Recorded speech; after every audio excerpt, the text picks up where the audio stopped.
People used to say we had the perfect marriage. We'd show up to family gatherings holding hands, laughing over silly things. Friends envied how we supported each other. At least, that's what it looked like from the outside. I believed marriage was about standing together, no matter how crazy the dream or how hard the road. But behind closed doors, her words could cut deeper than any insult from a stranger. You think you know someone until life tests your dreams. Ever since I was young, I had a dream of building my own company. I didn't want to just work for someone my whole life. I wanted to create something that carried my name, my effort, my vision. I'd saved little by little, studied at night, and planned carefully. The first time I told her, I expected excitement, maybe a proud smile. Instead, she laughed softly, almost like I was a child saying I wanted to be an astronaut. "Leave dreams for the young," she said, pouring tea like we were talking about the weather. I told myself she was just being practical. In our culture, stability comes first. Dreams can wait. But as time went on, her sarcasm grew sharper. When her friends came over, she'd joke about my imaginary company like it was a comedy sketch. Once, in front of her boss's wife, she said, "Some men are born to lead, others to follow." And she looked straight at me. That hurt more than I let her see. In our world, respect in public is everything. I stayed quiet, but inside, I was slowly breaking. The worst came one evening at her parents' house. Over dinner, she told everyone I'd been wasting years chasing something that will never happen. Her brothers laughed, her cousins smirked. I just smiled politely. But that night, lying in bed beside her, something inside me shifted. I decided I wouldn't try to convince her anymore. I would show her. From that day, I worked silently. I took on extra shifts, studied new skills at night, and met with people who could teach me the business world. I started small investments under a different company name so no one would know it was me. She thought I had given up on the dream. That was exactly what I wanted her to think. Months later, I heard news through a friend. Her company was struggling financially, the kind of trouble that could sink a ship. I saw my opening. Through a trusted investor friend, I negotiated quietly, buying a majority stake in the company. It wasn't easy, but piece by piece, the deal came together. And the day it was finalized, she still had no idea. A week later, the company announced a meeting to introduce the new ownership. She dressed like it was a big celebration, telling me she hoped the new boss would finally appreciate her. I didn't say a word. She walked into the meeting room, her confident smile ready, until she saw me sitting at the head of the table. Her face froze. The silence in that room, I'll never forget it. After the meeting, I called her into my office. She stood there, still in shock. I looked at her and said, "You laughed at my dreams? Now you work for them." I didn't raise my voice. I didn't need to.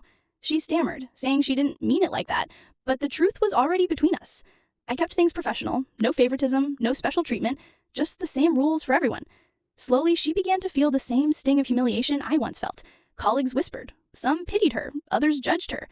She learned the hard way that respect is a two-way street. In the end, she apologized, not just with words, but with her actions. Whether it was too late or not, that's something only my heart knows. But I do know this. Never let anyone convince you your dream is worthless. In life, patience and silence can be the sharpest weapons.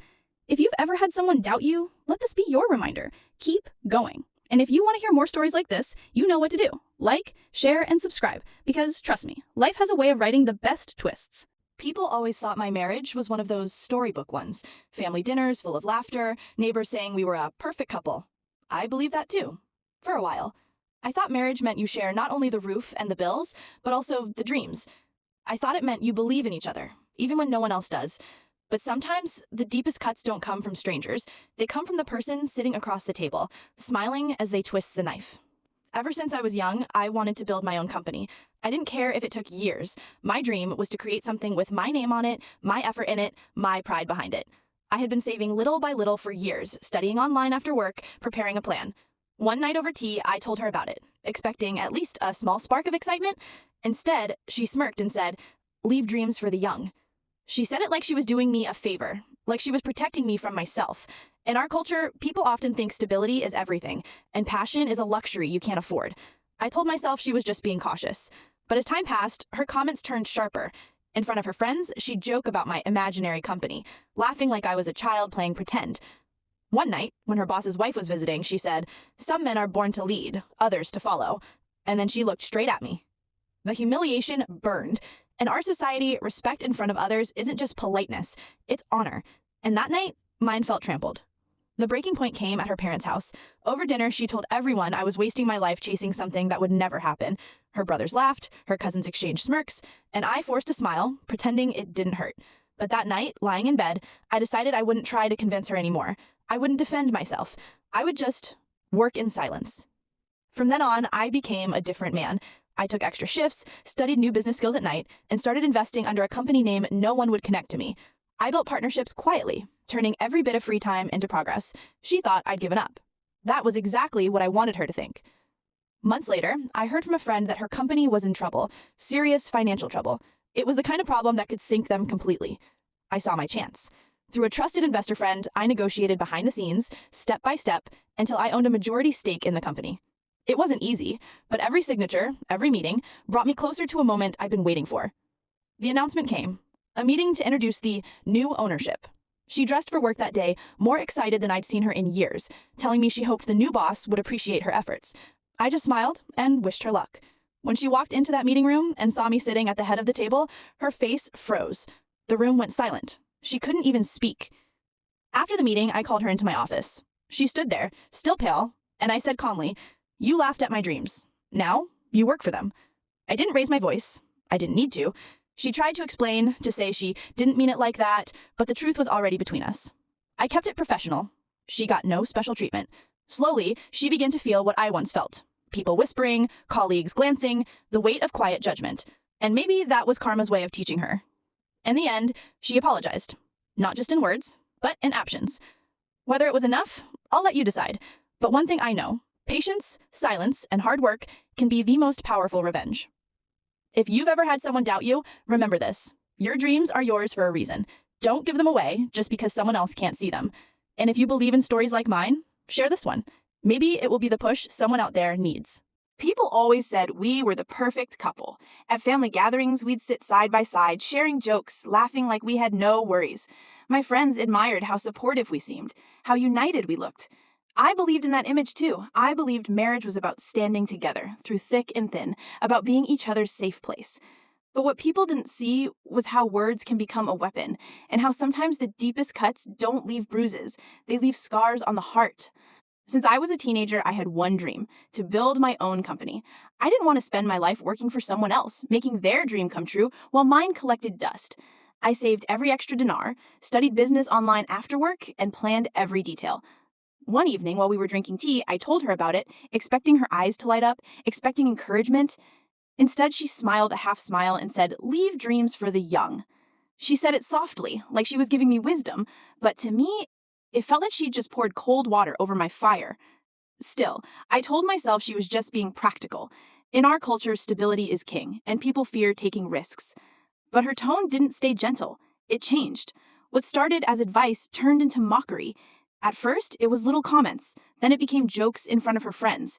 "His imaginary company," she'd say, laughing, like I was playing with Lego. One night, in front of her boss's wife, she said, "Some men are born to lead, others to follow." And she looked at me. That moment, it burned. You see, in our culture, respect in front of others is sacred. That night, my honor felt like it had been stepped on. The breaking point came at her parents' house. We were having dinner, the whole family gathered. Out of nowhere, she said I was wasting my life chasing something that would never happen. Her brothers laughed, her cousins exchanged smirks. I sat there, pretending I was fine, my face smiling while my chest felt tight. That night, lying in bed next to her, I made a decision. I wasn't going to defend myself anymore. I wasn't going to explain my dream to anyone. I was going to make it real, in silence. From then on, I lived a double life. By day, I was the same man she knew. By night, I became a student, a planner, a worker. I took extra shifts, learned new skills, and started small investments under a company name that no one could trace back to me. Every dirham I made, I reinvested. She thought I had given up. I let her think that. Months later, I heard from a friend that her company was in trouble, big trouble. They were looking for investors to save them. My heart raced. This was my moment. Through a trusted friend, I entered negotiations. It took weeks, but in the end, I became the majority owner of the company. And she had no idea. The company announced a meeting to introduce the new ownership. That morning, she was glowing, telling me she hoped the new boss would see her value. I just told her, "Inshallah." She walked into that meeting confident until she saw me at the head of the table. Her smile vanished. The room went silent. Later, in my office, I looked at her and said, "You laughed at my dreams. Now you work for them." I didn't yell. I didn't need to. She stuttered, said she didn't mean it like that, but some truths don't need answers.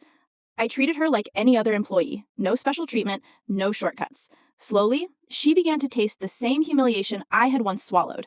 And maybe that was karma's way of teaching her. In the end, she apologized, not just with words, but in how she treated me. Whether it was too late, only Allah knows. But I learned this: silence, patience, and hard work can be the sharpest revenge. If you've ever had someone doubt you, remember my story. Keep going. And if you believe in dreams, share this so maybe someone else finds the courage to keep theirs alive. People always thought we had the kind of marriage you see in TV dramas: warm smiles at family gatherings, gentle jokes between us, holding hands in public. And honestly, in the beginning, I believed it too. I thought marriage meant we'd dream together, push each other forward, and defend each other in front of the world. But sometimes the person you expect to stand beside you is the first to step on your dreams. Since I was young, I wanted to start my own company. It didn't matter if it took me years. I wanted something that would carry my name, my vision, and my hard work. I spent years saving every extra dirham, studying after work, and planning step by step. One evening, as we sat drinking tea, I told her everything. I expected a smile, a little excitement. Instead, she looked at me with that half smile and said, "Leave dreams for the young." She said it as if she was giving me life advice, but to me, it felt like she just told me I was already too late. At first, I thought she was just being practical.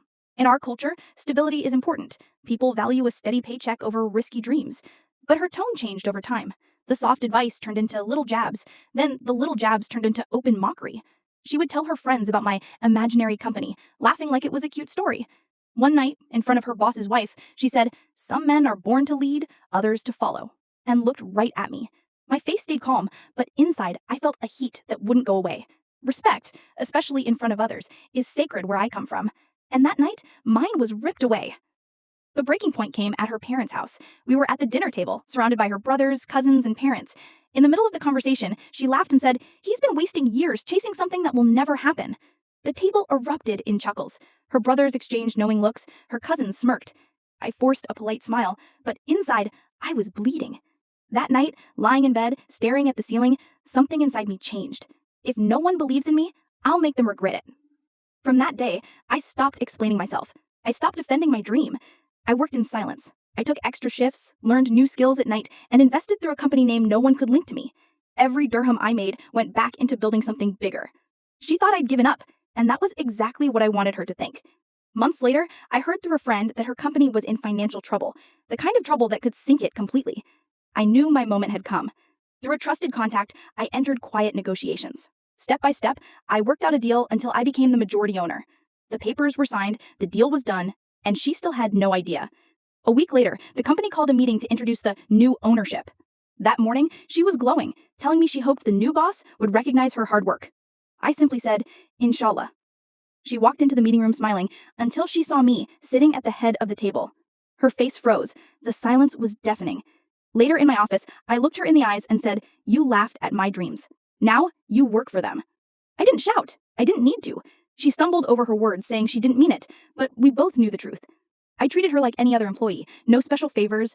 Slowly, she began to feel the sting of the same public humiliation I once felt. And maybe that was exactly what she needed to understand. In the end, she apologized, not just with words, but with her actions. Whether it was too late or not, I'll leave that for you to decide. But I learned something. Silence, patience, and hard work can be the sharpest revenge. And if you've ever had someone doubt you, keep going. Let your success be your answer. And if my story touched you, share it. Maybe someone out there needs to hear that their dream is worth fighting for. People always said we were the perfect couple. In public, we smiled together, laughed together, and played the part. At family gatherings, we'd sit close, sharing food from the same plate, exchanging looks that made people think we were deeply in love. And maybe, once upon a time, we were. I believed marriage meant partnership in everything: love, hardships, and dreams. But life has a way of showing you that not everyone standing beside you is walking in the same direction. My dream was simple: to start my own company. It wasn't a wild fantasy. I'd been saving for years, reading, learning, and planning. I imagined the pride on my wife's face when I told her. One evening after dinner, as we sipped tea, I finally shared my plan. She looked at me, smiled faintly, and said, "Leave dreams for the young." It was a soft sentence, but it landed like a stone in my chest. In our culture, stability is everything. People fear risks more than they fear failure. I thought she was just being cautious. But over time, her words turned from concern into ridicule. She began making little jokes about my imaginary company when friends visited. One night, in front of her boss's wife, she said, "Some men are born to lead, others to follow," and looked right at me. I stayed quiet, but inside, a fire was burning. Public respect is sacred here, and that night mine was crushed. The final straw came at her parents' house during dinner. Surrounded by her brothers, cousins, and parents, she laughed and said I'd wasted years chasing something that would never happen. Laughter echoed around the table. I forced a smile, but inside I was bleeding. That night, as she slept peacefully beside me, I stared at the ceiling and made a silent promise. Not to argue, not to explain, but to prove myself in a way she'd never forget. From then on, I became a man of two lives. By day, I was the same quiet husband she knew. By night, I was a builder of something no one could see. I took extra shifts, used my breaks to study online courses, and met with mentors who taught me the realities of business. I began investing in small opportunities, always under a fake company name so no one would connect it to me. Every step was careful, deliberate, and silent. She thought I had abandoned my dream. That illusion was my greatest weapon. Months later, through a trusted friend, I learned her company was drowning financially. They were desperate for investors. My heart raced. This was it. Through another contact, I began quiet negotiations, moving piece by piece until I secured a majority stake in the company. The papers were signed, the deal sealed, and she still had no idea. The day of the announcement, the company called a meeting to introduce the new ownership. That morning, she was unusually cheerful, telling me she hoped the new boss would recognize her hard work. I just smiled and said, Inshallah. She walked into that meeting with her head held high, until she saw me sitting at the head of the table. The room went still. Her eyes widened, her mouth opened, but no words came out. Later in my office, I looked at her and said, You laughed at my dreams. Now you work for them. I didn't shout. I didn't need to. She stammered, tried to explain, but there was nothing left to say. From that day on, I treated her like any other employee. No special favors, no shortcuts. Slowly, she began to feel the same sting of quiet judgment that I once endured. And maybe that was karma's lesson. In the end, she apologized, not just with words, but with her actions. Whether it was too late, I leave for you to decide. But I learned something. Silence, patience, and hard work can be the most powerful form of revenge. If my story speaks to you, remember, never let anyone's doubt become your truth. Keep going. One day, your success will speak louder than their words. People used to look at us and say, Mashallah, you two are perfect together. At weddings, at family gatherings, we were the couple everyone pointed to, smiling, laughing, holding hands. And I used to believe it too. I thought marriage was about building dreams together, lifting each other when the world pulls you down. But sometimes, the person who sits next to you is the first to push your dreams into the ground. Since I was young, I had one goal, to start my own company. I wasn't chasing a fantasy. I had been saving for years, studying after work, making plans late into the night. One evening, over tea, I told her everything. I thought she'd be proud. Instead, she smiled faintly and said, Leave dreams for the young. In our culture, stability is sacred. People think taking risks is a form of madness. I told myself she was just being practical. But little by little, her words turned sharp. What started as advice became mockery. She'd tell her friends about my imaginary company, laughing like I was a child playing games. Once in front of her boss's wife, she said, Some men are born to lead, others to follow. Then looked straight at me. I stayed silent, but my pride burned. Respect, especially in public, is honor in our world. And that night, mine felt stolen. The final blow came at her parents' dinner table. She laughed and said I'd been wasting my life chasing something that would never happen. Her brothers chuckled, her cousins smirked. I smiled like it didn't hurt, but inside, I was bleeding. That night, I decided I wouldn't argue anymore. I wouldn't try to make her believe. I'd show her. From then on, I lived in silence. By day, I was the same quiet husband. By night, I became a man with a mission. I took extra shifts, learned new skills, and invested through a company name that no one could trace to me. Every rial went into building something real. She thought I had let my dream die, and that was exactly what I wanted her to believe. Then came my moment. Through a friend, I heard her company was in serious financial trouble. They were desperate for investors. My heart raced. This was it. I called an old friend who was well connected in the business world. Together, we stepped into negotiations quietly, avoiding any link to my name. Weeks passed. Meetings dragged on. Every signature, every number was a step closer. And finally, I became the silent majority owner of the company. The deal was sealed, and she had no idea. The company announced a meeting to introduce the new ownership. That morning, she was glowing, telling me she hoped the new boss would appreciate her work. I just said, Inshallah. She walked into the meeting with her head high until she saw me sitting at the head of the table. The air froze. She couldn't even speak. Later in my office, I looked her in the eyes and said, "You laughed at my dreams. Now you work for them." I didn't raise my voice. I didn't need to. She tried to explain, to backtrack, but some words can't be taken back. I treated her like any other employee. No special favors, no exceptions. Slowly, she began to taste the same quiet humiliation I had swallowed for years. And maybe that was karma's way of teaching her. In the end, she apologized, not just with words, but with how she treated me afterward. Whether it was too late or not, I'll let you decide. But I learned this.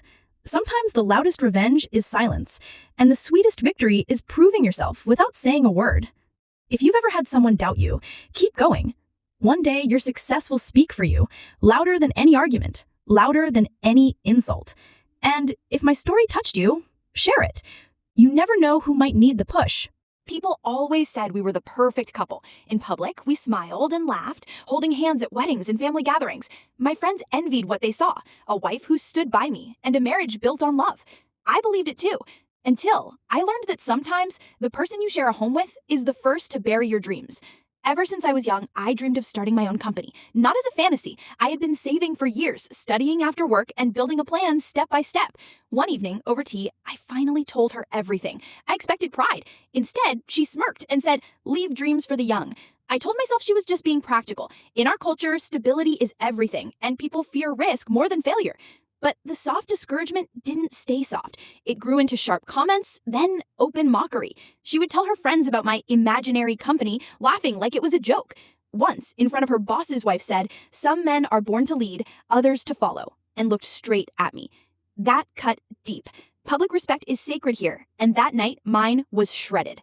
The breaking point came at her parents' dinner table. She laughed and said I'd wasted years chasing something that would never happen. Her brothers chuckled. Her cousins smirked. I smiled politely, but inside, I was bleeding. That night, lying beside her in silence, I made a promise. I wouldn't argue. I wouldn't explain. I would just make it happen. From then on, I lived two lives. By day, I was the same quiet husband. By night, I was a builder. I took extra shifts, studied business strategies, and invested under a name no one could trace to me. She thought I'd given up, and that was my advantage. Months later, I learned her company was in serious financial trouble. They were desperate for investors. My heart raced. Through a trusted friend, I began negotiations quietly. Weeks of meetings, papers, and signatures followed, until I became the majority owner. She still had no idea. Then came the day of the reveal. The company called a meeting to introduce the new ownership. That morning, she was glowing, telling me she hoped the new boss would finally see her value. I just smiled and said, "Inshallah." I arrived early and sat at the head of the conference table. Executives filed in, employees whispered, the door opened, and she walked in. At first, she was smiling. Then her eyes found mine. Her face froze. The color drained. She stood in the doorway, silent, the chatter around us fading, until the only sound was her breathing. She tried to speak, but no words came out. I didn't move. I didn't smile. I simply gestured for her to sit. After the meeting, I called her into my office. She stood there, still in shock. I said calmly, "You laughed at my dreams. Now you work for them." I didn't raise my voice. The quiet was enough. She stammered something about not meaning it that way, but we both knew the truth. From that day forward, I treated her like any other employee. No special treatment, no favors. Slowly, she began to feel the weight of whispers, the quiet judgment, the same sting I had felt before. And maybe that was the only way she could truly understand. In the end, she apologized, not just in words, but in how she treated me afterward. Whether it was too late, I leave for you to decide. But I learned something important. Patience, silence, and hard work can turn the deepest wound into your greatest victory. If my story reached your heart, remember, never let anyone's doubt define your future. Keep building in silence, and one day, your success will be the loudest voice in the room. And if you think someone needs to hear this, share it, because sometimes one story is all it takes to keep a dream alive. They always said we looked perfect together. The kind of couple people point to at weddings and whisper about with admiration. She was graceful, always dressed well, and I was proud to have her by my side. My friends envied me, saying, "Mashallah, you're lucky." I believed it too, until I learned that the smile you trust most can hide the sharpest knife. For years, I had a dream, to start my own business. Not a fantasy, but something I had been working toward for a long time. Every extra shift I worked, every late night I stayed up studying, it was all for this. One evening, over a quiet dinner, I finally told her my plan. I expected encouragement. Instead, she laughed softly and said, "Leave these ideas for young men without responsibilities." I brushed it off, thinking maybe she was just worried.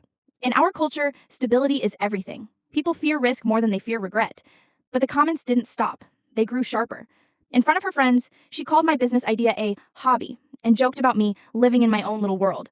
Once during a family gathering, she said, "Some men lead, others follow," and looked straight at me. I laughed with everyone else, but inside, something broke. Respect, especially between husband and wife, is sacred where I come from, and she was shattering mine. The final straw came at her parents' dinner table. Surrounded by her brothers and cousins, she made another joke about my imaginary company. Everyone laughed. I smiled, but in my heart, I made a promise. I would no longer try to convince her. I would show her. From that day, I became silent about my plans. She thought I had given up, but in reality, I was working harder than ever. I found partners, learned from mentors, and built my company in secret. It took months, but finally, the opportunity came. Her company, the one she was so proud to work for, was struggling. They needed an investor. Through a trusted friend, I began negotiations. After weeks of talks, contracts, and signatures, I became the majority owner, and she still had no idea. The day of the reveal came. The company had called a meeting to introduce the new ownership. That morning, she was excited, telling me she hoped the new boss would see her potential. I simply smiled and said, "Inshallah." I arrived early and took my place at the head of the conference table. Employees walked in, whispering. Then she entered. At first, she smiled until her eyes met mine. She froze. The color drained from her face. Around us, the room fell silent. She stood there for a moment, then slowly walked to her seat without a word. After the meeting, I asked her to step into my office. She closed the door, her hands trembling. I looked at her calmly and said, "You laughed at my dreams? Now you work for them." I didn't raise my voice. My power was in my composure. She tried to speak, stuttering, I didn't mean it like that. But we both knew she did, and it was too late. From then on, she was treated like any other employee. No special favors, no private discussions at work. For months, she carried the weight of whispers, the silent glances from colleagues, the sting of knowing her husband had done what she thought impossible. Slowly, her pride turned into humility. One evening, she finally said, "I'm sorry. I should have believed in you. Whether it was too late, I'll let you decide." But for me, the victory was not just owning the company. It was proving, without a single shouted word, that silence and determination can turn humiliation into power. If this story touched you, share it with someone who's been doubted. Sometimes one story can remind them that patience is the sharpest form of revenge. From the outside, our marriage looked perfect. People would see us at family gatherings and say, "Alai Barik, you two are made for each other." She had beauty, charm, and a way of winning people over. I had ambition, dreams bigger than my paycheck, and a heart that trusted her completely. I thought we were a team. For years, I had been quietly building a plan for my own business. Every dinar I saved, every long night I stayed up working, it was all for that dream. I remember the night I finally told her about it. We were having dinner at home, the smell of freshly baked bread filling the air. I spoke with excitement, explaining my vision. She listened, then gave a small laugh. "You? Start a business? Leave these things to people with no real responsibilities." It stung, but I let it go. In our culture, people fear risk. Stability is valued above ambition. I told myself she was just worried for us. But it didn't stop there. She began mocking my idea in front of friends, calling it his little hobby. Once during a family gathering, she said some men lead, others follow, looking right at me. The room laughed. I did too. But inside, something broke. The final insult came at her parents' dinner table. Surrounded by her brothers and cousins, she made another joke about my imaginary company. They laughed, and I sat there smiling, not because it was funny, but because I had decided something. I would no longer try to convince her, I would prove her wrong. From that night, I stopped talking about my plans. She thought I had given up, but secretly, I was working harder than ever. I found silent partners, learned from experienced businessmen, and built my company step by step. Then came the twist of fate. Her own company was in trouble, desperate for an investor. Through a trusted friend, I began negotiations. After weeks of meetings and contracts, I became the majority owner. She had no idea. The day of the announcement arrived. She was excited that morning, telling me, "Inshallah, the new boss will appreciate my work." I simply smiled. When she walked into the conference room and saw me at the head of the table, her smile froze. The color drained from her face. The room fell silent as reality sunk in. After the meeting, I asked her to step into my office. She closed the door, her hands trembling. "You laughed at my dreams," I told her calmly. "Now you work for them." She tried to respond, but her voice was unsteady. I didn't argue. My silence said everything. From that day, I treated her like any other employee, professional but strict. No special treatment, no private discussions at work. Her colleagues noticed the tension. Some whispered behind her back, others avoided her completely. The same humiliation she once made me feel was now hers to carry, every single day. Weeks passed, and I watched the change in her.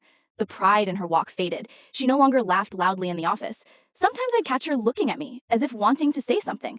But she'd remain silent. One evening, months later, she came to me at home. Her voice was quiet, almost breaking. She said, "I'm sorry. I didn't realize how much I hurt you and our marriage." There was sincerity in her tone, but also the weight of regret. I looked at her for a long moment. Forgiveness wasn't easy. Respect, once broken, is hard to rebuild. But in that moment, I felt no anger, only the deep satisfaction of knowing I had turned pain into power without raising my voice. So, if you've ever been doubted, remember my story. Patience and hard work speak louder than arguments. And when the time comes, success becomes the sweetest revenge. Share this with someone who needs that reminder. You never know whose hope you might save. From the outside, my life looked perfect. People would see me and my wife at weddings or family visits and say, "Allah you barak, you two are a great match." She had elegance, intelligence, and a charm that could win over any crowd. I had dreams, big ones, but also a quiet nature that kept me from arguing when people doubted me. I thought we were partners, walking toward the same future. For years, I saved money in secret. Not because I didn't trust her, but because I wanted to surprise her with something big, my own business. I imagined the day I'd tell her, the pride in her eyes when she realized I wasn't just dreaming, I was building. When I finally shared my plan, we were having dinner. The smell of Malokia filled the room. The TV was playing an old series in the background. I spoke with excitement, telling her how I'd studied the market, found opportunities, and was ready to take the leap. She put down her spoon, smirked, and said, "You start a business.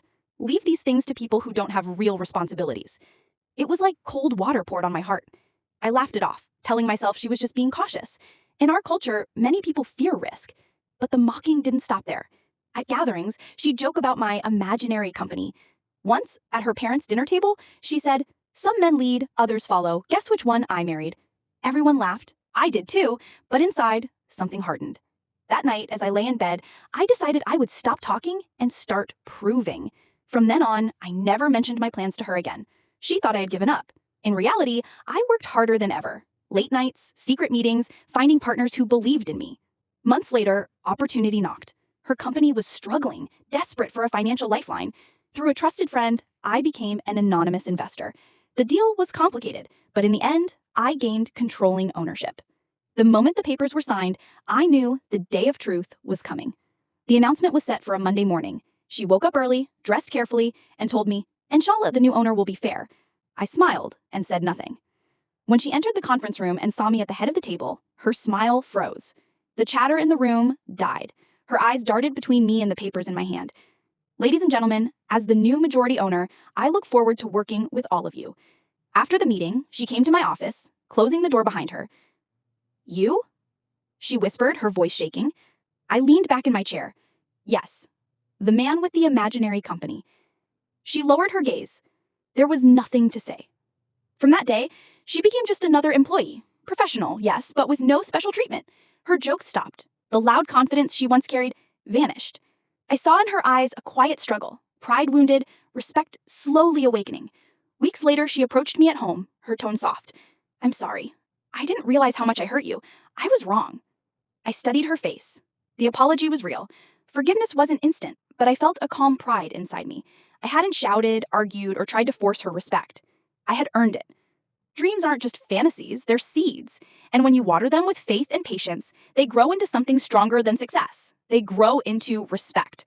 So, my friends, if you've ever been laughed at, remember this. Let your results do the talking. And if my story touched you, share it. Someone out there might need the reminder that silence, when paired with hard work, is the loudest reply of all.